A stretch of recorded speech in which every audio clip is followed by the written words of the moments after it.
knowledge is limited.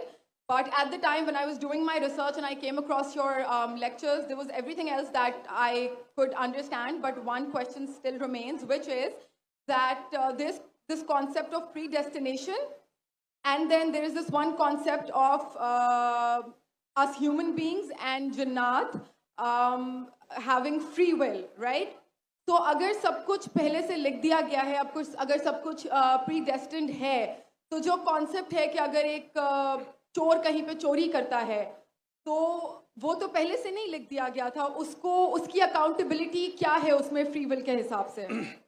बहन ने एक अहम सवाल पूछा है और वो कहती है कि पहले वो एक्ट्रेस थी और वो एथियज़म के जाल में फंस गई थी और मेरे कैसेट सुनने के बाद अल्हम्दुलिल्लाह वो वापस दीन की तरफ रुजू की और अल्लाह सुब्हानहू व तआला ने हिदायत दी।